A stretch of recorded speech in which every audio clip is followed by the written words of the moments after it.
Good morning from Solway.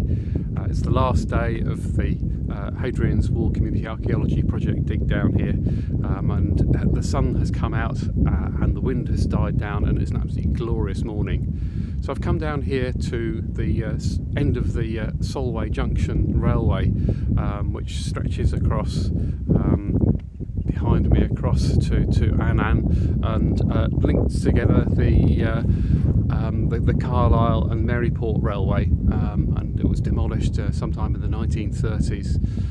And the driver for this thing was to carry iron from the Cambrian mines across into Scotland, and it's one of many transport links, if you like, along here. And one of the ones which we're exploring as part of this project is the part that maybe the rivers here might have played the Solway Firth as a transport route.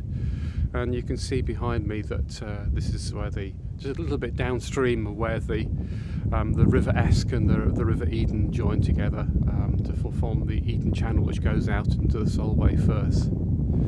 And I thought it would be worth this morning just having a quick run through where this river fits within the geological context that we see around us in the landscape.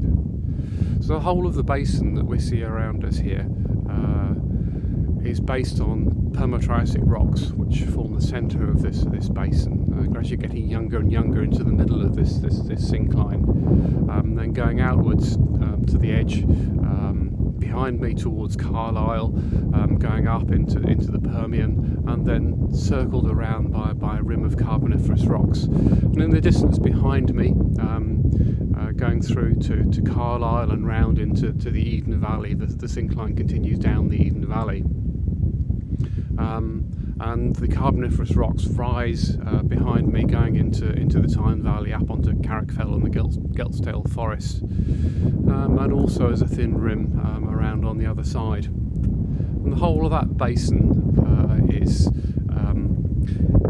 bracketed, if you like, away to the north. And now you can see behind me the Devonian granite intrusion of the Criffel Dalbeattie intrusion, which punctures through late in the Caledonian orogeny, and you can see the remnants of that in the highland behind me, which is the Ordovician and Silurian terrains that were formed in consequence of the Caledonian orogeny.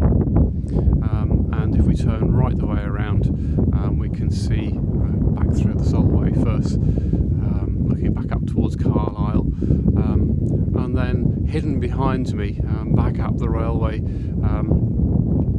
somewhere in that little lot is the Lake District, which is yet another part of that sequence of events which caused the first joining of physical union of England and Scotland during the Caledonian orogeny.